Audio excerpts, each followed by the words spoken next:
untuk menindaklanjuti satu upaya penegakan pemerintahan yang bersih, ya lebih dari cukup juga aturan ini gitu loh. Jadi kadang-kadang ini soal kemauan aja gitu loh. Jadi bukan soal aturan gitu. Nah, kita pakai logika aja lah misalnya. Kalau lembaga ASN atau pejabat negara secara umum diwajibkan untuk menyerahkan laporan kekayaan pribadinya kepada aparat penegak hukum, lalu oleh aparat penegak hukum ditemukan sesuatu yang ganjil, ya dia mau tidak lanjut apa tidak kan? Itu aja persoalan. Itu. Tapi kalau mereka mau berkutat pada soal ada kewajiban kita, ya memang tidak diwajibkan secara tekstualis, tapi diwajibkan secara prinsipil bahwa salah satu tugas pokok penting dari katakanlah misalnya aparat dalam ini KPK lah misalnya ya, adalah melakukan pencegahan dan juga pengejaran terhadap pelaku tindak pidana korupsi. Nah ini udah dilihat kok antara laporan dana kekayaan pribadi ya dengan jabatan yang dia banyak nggak matching. Ya kalau KPK nggak bertindak juga ya kan repot. Hanya misalnya karena berdasarkan di dalam undang-undang LKPN itu nggak ada kewajiban kita untuk menindaklanjutinya gitu. Kan? Nah jadi kalau disebut nggak ada ya karena kita ini memang senangnya aturan tertulis dan merasa aturan tertulis itulah sebagai dasarnya ya itu kurang gitu. Tapi kalau cara pandangnya adalah penegakan hukum kepada mereka yang memiliki potensi menjualbelikan kewenangan, jabatan, ya, kekuasaan yang pada dirinya untuk kepentingan pribadinya, ya nggak perlu pakai undang-undang yang tertulis banget ya gitu, pakai ini aja gitu kan KPK terima nih dia lihat, ya kan setelah dia lihat, waduh nggak matching nih, nggak connect nih jabatan cuma ini, harta kekayaan bisa ratusan miliar katanya. Kita panggil aja dulu deh gitu. Ini juga yang kita temukan di dalam pemilu tuh. Laporan dana kampanye misalnya, nggak matching dengan dana yang dipergunakan dalam kampanye. Tapi siapa sekarang yang mau mempersoalkannya? Ya auditnya, ya KPU-nya, ya Bawaslu-nya, semuanya diam. Karena merasa nggak punya kepentingan. Nah, kadang-kadang di kita itu ya begitu. Gitu. Jadi cara mereka untuk tidak masuk ke persoalan-persoalan prinsipil itu, ya karena katakanlah nggak ada aturan tertulisnya gitu. Dan itu sebetulnya menurut saya lebih karena cara. Gitu. Nah sekarang misalnya KPK mau telisik soal dana dana yang bersangkutan, kan kita baca nih di media. Kenapa bukan dari kemarin KPK turun? Ini setelah kasusnya muncul baru mau menelisik dana. Gitu. Itu yang kita lakukan tadi juga dengan Menteri Keuangan. Menteri Keuangan tiba-tiba dalam hitungan ya nggak sampai 24 jam udah umumkan pencopotan yang bersangkutan dari jabatannya ya. Menteri Keuangan mencopot dari jabatan ya, bukan mencopotnya sebagai ASN ya, itu dua yang berbeda gitu ya. Status ASN yang bersangkutan yang mundur, katanya begitu, Bang Ray. Iya. Iya, dia menyatakan ya sudah meminta untuk mundur, tetapi sampai saat ini belum ada jawaban dari Menteri Keuangan. Tentu kita berharap baiknya pemunduran itu diterima atau diterima setelah Menteri Keuangan selesai melakukan katakanlah audit atau pemeriksaan terhadap daftar kekayaan ini gitu. Nah, oleh karena itu kita mengatakan apa yang dilakukan oleh Sri Mulyani itu belum sepenuh hati, ini masih sepertiga hati gitu. Kalau hanya dasar satu orang kasus ini gitu ya, justru kita khawatir ya kecepatan Ibu Sri Mulyani melakukan reaksi terhadap kasus ini dalam rangka untuk melokalisir, jangan sampai kemana-mana nih. Nanti tiba-tiba ICW keluarkan daftar kekayaan pribadi-pribadi di ASN itu kan boleh-boleh aja. Kalau LKPN-nya kan, ini loh jabatannya ini daftar kekayaannya segini gitu. Nah repot lagi tuh Menteri Keuangan. Jadi menurut saya lebih baik ya bergerak secara cepat. Jadi jangan mendasarkan diri pada soal mana aturan tertulisnya. Prinsip aturan itu ada pada prinsip mengelola keuangan negara, yaitu apa? Amanah gitu loh. Jadi kalau kelihatan ada orang amanah, ya sudah tanggung jawab Menteri Keuangan untuk melakukan pemanggilan terhadap yang bersangkutan gitu loh kira-kira. Baik, Lola, saya ke Anda. Tadi Bang Ray sampai di titik bahwa ya udah ini kan ada LHKPN, seharusnya menurut Bang Ray KPK lihat ini jabatannya atau eselon berapa kok punya harta segini, itu kalau berdasar LHKPN. Tapi saya mau balik lagi ke logika saya tadi, LHKPN kan nggak ada yang menelisik soal akurasi data yang dilaporkan di LHKPN. Itu sampai di situ publik kita orang awam tentu berpikir lah, terus kita mau percaya gimana nih para pejabat, kita tahu dari mana punya harta yang tidak wajar dari apa yang bisa dia peroleh. boleh sebenarnya secara tidak melawan hukum. Lantas Lola, kita berharap sama siapa?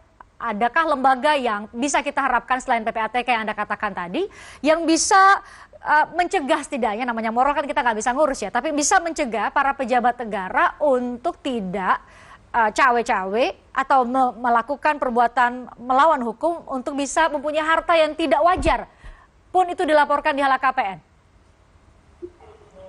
Baik, sebetulnya yang kurang dari kita ya tentu saja harus kembali ke regulasi ya. Jadi tadi sempat saya sampaikan di awal soal ketiadaan pengaturan soal norma illicit enrichment atau peningkatan harta kekayaan secara mencurigakan atau tidak sah gitu. Jadi hal ini juga lah yang kemudian tidak bisa, artinya gini, LHKPN akhirnya memang tidak bisa diverifikasi atau tidak ada sanksi ketika ada informasi yang bohong atau tidak secara terang disampaikan dalam laporan itu gitu. Makanya tadi kenapa saya bicara soal PPATK, karena itu salah satu ruang yang bisa digunakan yaitu lewat transaksinya gitu. Jadi rekening bank, kalau misal ada transaksi mencurigakan itu memang bisa ditindaklanjuti. Asumsinya memang kalau misal ada ketidaksesuaian profil pendapatan dengan kekayaan yang dimiliki, itu juga akan tercatat dalam transaksi keuangannya. Sehingga PPATK tentu jadi salah satu organ pemerintahan yang sangat penting dan bisa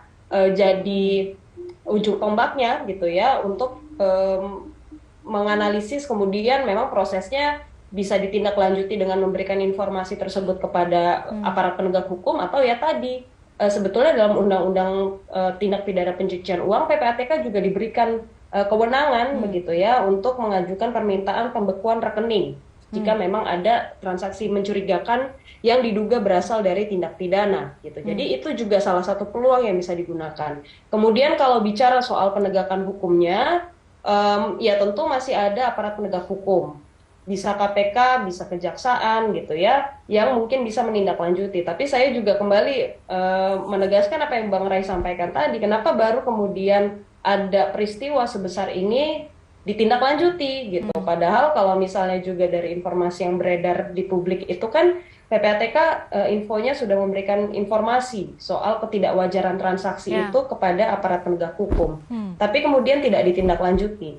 Jadi pertanyaannya apakah memang harus viral dulu, harus ada kemarahan publik dulu, baru itu ditindaklanjuti. Kalau seperti itu, ya jadi dasar penegakan hukumnya itu apa gitu. Itu kan berarti ada pertimbangan di luar penegakan hukum yang kemudian menjadi masuk gitu ya ke dalam rangka penegakan hukum tersebut gitu. Jadi sangat mungkin kalau misalnya bicara apakah jujur atau tidak jujur dalam pelaporan itu ya sangat mungkin tidak jujur gitu ya. Artinya kans itu jadi semakin besar ketika tidak ada mekanisme verifikasi dan atau sanksi yang bisa dijatuhkan ketika harta kekayaan itu tidak dilaporkan secara jujur dan terang. Ya, tidak akurat.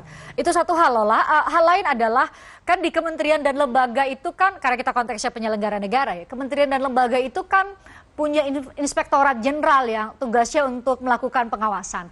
Pertanyaan kami tidak buka dan kami orang awam, mungkin Anda bisa jelaskan, tugas inspektorat itu sekadar kemudian mengawasi ranah di luar dari jumlah harta, apa yang tidak wajar dari ASN atau betul aparatur sipil negara yang ada di kementeriannya, atau dia punya kewenangan yang sampai di situ seharusnya tapi tidak jalan selama ini? Jadi memang kalau misalnya kita melihat ke PP 94 2021 ya soal disiplin PNS, peraturan yang berkaitan dengan sanksi pelaporan harta kekayaan penyelenggara negara itu diatur. Nah, saya ingin ingatkan kembali bahwa yang ada satu belum jelas apakah memang soal laporan harta kekayaan itu berhenti pada compliance. Ya, compliance artinya dia kepatuhan. Kepatuhannya seperti apa? Ya tadi menyampaikan LHKPN secara periodik misalnya, atau menyampaikan LHKPN khusus ketika yang bersangkutan dapat promosi atau berhenti dari jabatannya, entah diberhentikan atau pensiun gitu. Persoalan jadi, benar atau tidak itu atau akurat atau tidak itu tidak disoal lagi begitu ya? Itu tidak termasuk rasanya karena dalam peraturan itu, dalam PP itu juga tidak ada penjelasan yang jelas gitu. Nah, kalau misalnya kita runut alur berpikirnya, ketika dasar hukum di tingkat undang-undang saja tidak memberikan kewenangan untuk melakukan verifikasi, tentu peraturan ke bawahnya itu patut diduga yang mengarah ke arah sana gitu ya. Jadi baru sebatas soal compliance tadi atau kepatuhan untuk menyampaikan laporan harta kekayaan secara periodik misalnya, atau laporan khusus kalau misalnya ada promosi atau ada penghentian jabatan atau pensiun gitu. Jadi memang ada gap di situ. Jadi kita harus dorong tentu saja, dan ini sudah sekian lama juga ICW mendorong ini, yaitu melalui revisi Undang-Undang Tipikor dengan memasukkan norma illicit enrichment atau peningkatan harta kekayaan secara tidak sah sebagai salah satu bentuk tindak pidana gitu. Dan masalah nanti apakah kemudian pidananya itu pidana badan gitu ya, atau hanya terhadap aset, itu bisa dibicarakan kemudian. Rumusan pasalnya seperti apa kan itu pembahasan yang lanjut gitu ya. Di sisi lain kita masih punya peluang. Saat ini RUU perampasan aset itu sudah masuk ke dalam daftar prolegnas prioritas di tahun 2023. Jadi itu perlu kita dorong sehingga nantinya ketika ada, meskipun tidak secara definitif disebut soal norma illicit enrichment, tapi ada pendekatan di mana negara itu bisa merampas aset-aset yang diduga berasal dari kejahatan gitu ya, manakala yang bersangkutan itu memang tidak bisa menjelaskan asal muasal dan juga keabsahan dari harta yang diperolehnya. Jadi semacam pembuktian terbalik begitu ya Lola ya? Ya, dia harus bisa membuktikan dia punya harta segini, dia harus bisa membuktikan bahwa ia memperolehnya tidak secara melawan hukum begitu ya. Kalau nggak bisa buktiin ya negara bisa ambil. Itu logika hukum yang coba dibangun lewat undang-undang itu. Pak Suprapto, tadi kita bicara soal aspek hukum secara yuridis normatif. Kalau kata Bang Ray dan Lola ya dari tataran yuridis normatif saja sudah memang terlalu tidak ketat aturannya, bahkan LHKPN tidak bisa kita jadikan tumpuan. Tapi saya mau lihat dari kacamata sosial. Ini para keluarga pejabat ini head on, seolah-olah tidak ada mata publik yang bisa mempertanyakan atau melihat mereka ini jabatan suaminya apa atau jabatan istrinya apa, tapi kok bisa punya ini dan itu. Tidak ada kekhawatiran itu, apalagi di dalam konteks media sosial sekarang. Orang pamer itu nggak ada kekhawatiran dia akan dipertanyakan dari mana asal hartanya. Kenapa demikian? Usai jeda kami bahas, dan Pak Suprapto semoga berkenan untuk menjawab. Usai jeda di obrolan malam.